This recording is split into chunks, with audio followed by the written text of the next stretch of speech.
So we come to the third move,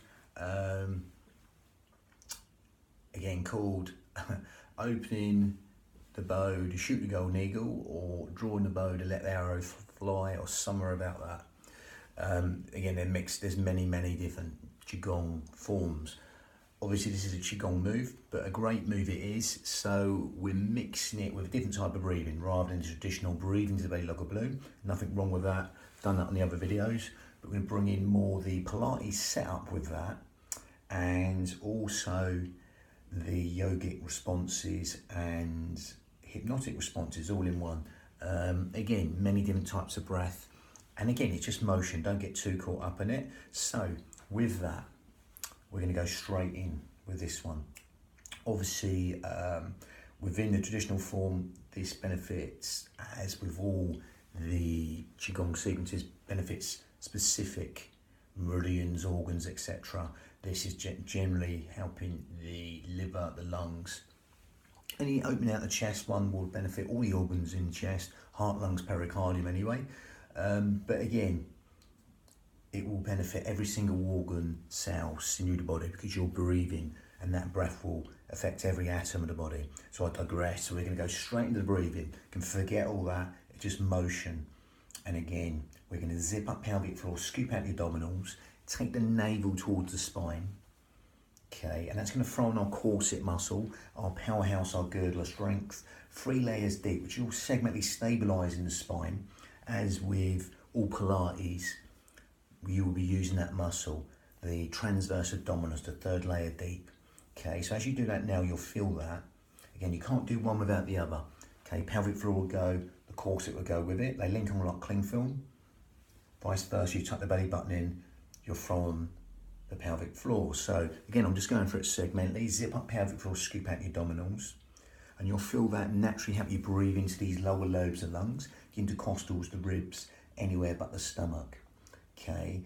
Also, the back of this corset muscle called the lumbothrusal fascia will help that extension force up through the spine. Okay, just throwing on that corset has a lot of benefits. Okay, so that's why we're using it with this motion. It's every body system you're going to take into anything you do. Okay, lifting the box, whatever it is. Again, running, swimming, whatever it is, you want to take them principles, gardening, into it. So again, I'll digress again. So again, you're going to zip up pelvic floor, scoop out your abdominals, and again, just be safe in the knowledge that's giving you all them benefits of supporting the spine. And again, that will naturally help you breathe into these lower lobes of lungs. You can always do that right now. Get the 2 middle fingers touching underneath the breastbones, palms on the lower lobes of lungs, shoulders down. And that will help you breathe into these lower lobes of lungs. That will give this sort of motion, even micro movement, you'll be breathing in and exhaling. Again, this sort of motion will be happening because as you zip up pelvic floor right now and scoop out your abdominals, that will help us breathe anywhere but the belly button. Help us breathe into these lower lobes of lungs, these fish gills, 3D style, organ deep, cell deep, even bone marrow deep. As you do that now, you'll feel that breath going low and deep to these lower lobes of lungs. Just someone sort of opening the umbrella inside your rib cage and letting go, or someone's just pushing out from inside your ribs and letting go. Just adding width to the lungs and length to the out breath. That lovely, free, expansive breath. Okay, now again, as we close the mouth, we breathe in and out through the nose. And make this a little bit yogic. Unlike the Pilates breath, we breathe in through the nose and exhale through pursed lips to fire the core more. We're going to keep the mouth shut.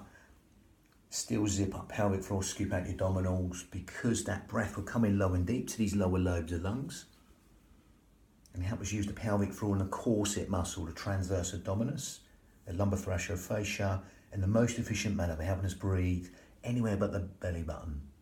Okay, but breathing out through the nose, and that just becomes slightly more yogic in a way. There's many yogic breaths, but again, this is a smaller filter through the nose that will help us filter the breath and lengthen the breath, especially the out breath, which we'll come to in a minute. So just feel that length happen there. And you'll naturally feel that you want to naturally just let go with the out breath and make that slightly longer than the in breath. That might be happening now, but just allow that to happen. Okay, again, and then consciously do that. Rather than the breath breathing us, we breathe the breath. We consciously focus on that out breath. Okay, and elongate that out breath right now. Quadruple it, double it, triple it, whatever you like. Just make it longer than the in-breath. That becomes slightly hypnotic. The in-breath's conscious thought, the out-breath's subconscious thought. So by extending the out-breath longer than the in-breath, we're just encouraging sleep, digestion, rest, and relaxation till we benefited by lengthening the out-breath longer than the in-breath. Okay? And again, you'll fall into them natural spaces. Okay, at the end and the beginning of the breath, especially that elongated out breath. And just allow that simplicity to relax the mind.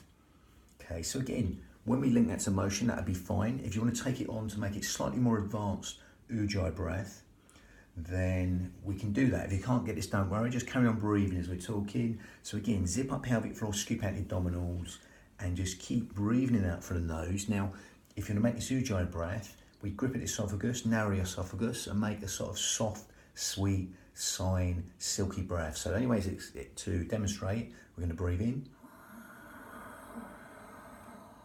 and exhale.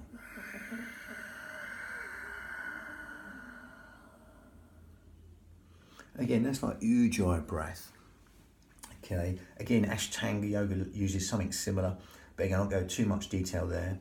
Not quite the same. And again, that will help you lengthen the breath. So just do a few of them so you can demonstrate. As you know, as you can hear, you'll be able to hear the breath. So it's like a...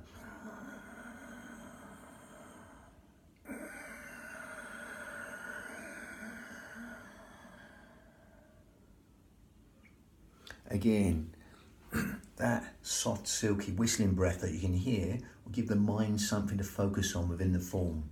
Again, natural sort of focusing breath, that ujjayi breath. And that will also stimulate the thyroid gland, which helps with weight control, etc. Helps us build the heat within the body, helps us fan the fire, all the toxins in the body. As you do that now, as you keep zipping up pelvic floor, scooping out your abdominals, breathing in and out through the nose.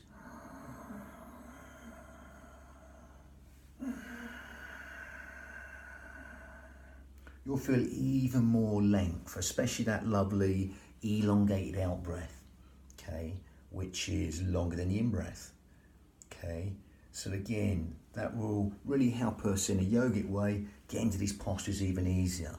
Again, this into them stretches will help something called the myotic reflex within the muscles in a beneficial way. Okay, we'll release a lot of the muscle spindles on the out breath, so you can really just get into these and stretch naturally. Okay, lovely. So we're going to calibrate and synchronize that to the motion. We're going to integrate that with the movement. Okay, so again, don't get too caught up on it again. It's just motion. As with all qigong or any body systems, you can go in as deep as you like. Okay, I'm going to stick to sort of Iyengar yoga principles where I would say knees no further than toes for that alignment. Again, there's other schools of thought. Again, it's more your union of your mind and body, so see what suits you. But again, I'm going to veer on the side of safety with the alignment from Iyengar yoga. So again, going to come back and demonstrate so you can get the legs in, sort of horse riding stance. We're not trying to chap in with the feet. Okay, we're slightly out. Okay, here in a sort of slight V, wider than a squat. Now again, hands start here. Nice powerful posture. Zip up, scoop out your abdominals, lengthen up for that crown. We're going to breathe in and simply exhale and open out the chest here. Now again, if you're going to go wider, you can go wider. I won't go any wider than knees and arm and toes. You can start high or go down deeper. Okay, see what suits you. Don't force anything.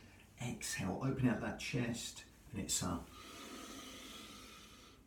And exhale. Allow the shoulders just to melt down in towards the body, and look where you're aiming that breath. Nice powerful exhale, breathing in, and exhale.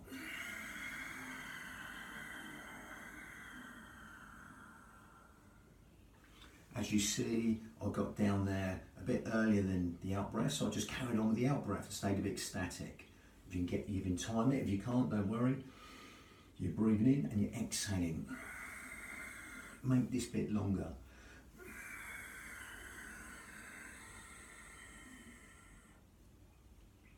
Breathing in, coming up, and exhaling down. The arm down deep. I'm going to stick to the angle principles. I'm not going to go to complete right angle. I'll just go just before a right angle with the hip, knee, and the ankle.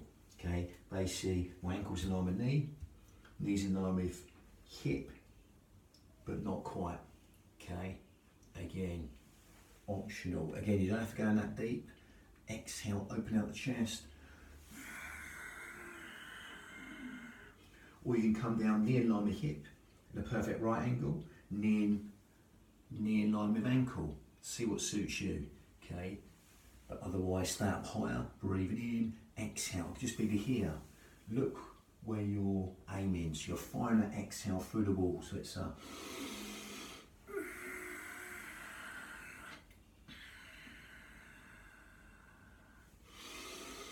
breathing in and just exhaling. Open out the chest and all the organs in the chest. Again, I've seen it sort of like with an L-shaped hand, whatever. But again, we're not going too deep into that. Again, you open out these hands and all the organs in the chest. Again, keep the shoulders down. Again, I like to focus on mine, trying to keep them down there because these upper traps are very overactive. 90% of us are overactive in the upper traps. So again, really focus on just allowing them just to melt in towards the body and open out that chest. Again, good for sort of focus this one because you're sort of focusing, looking where you're aiming the breath. So as if you're sort of aiming the breath through the walls. And again, really good motion. So that's why we're using it with the Pilates setup. Zipping up pelvic floor, scooping out your abdominals.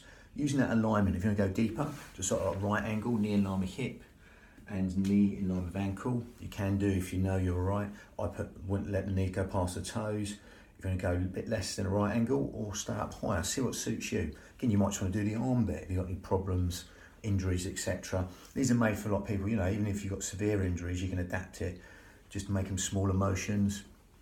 And yes, so we got the Wise Owl next, number 4.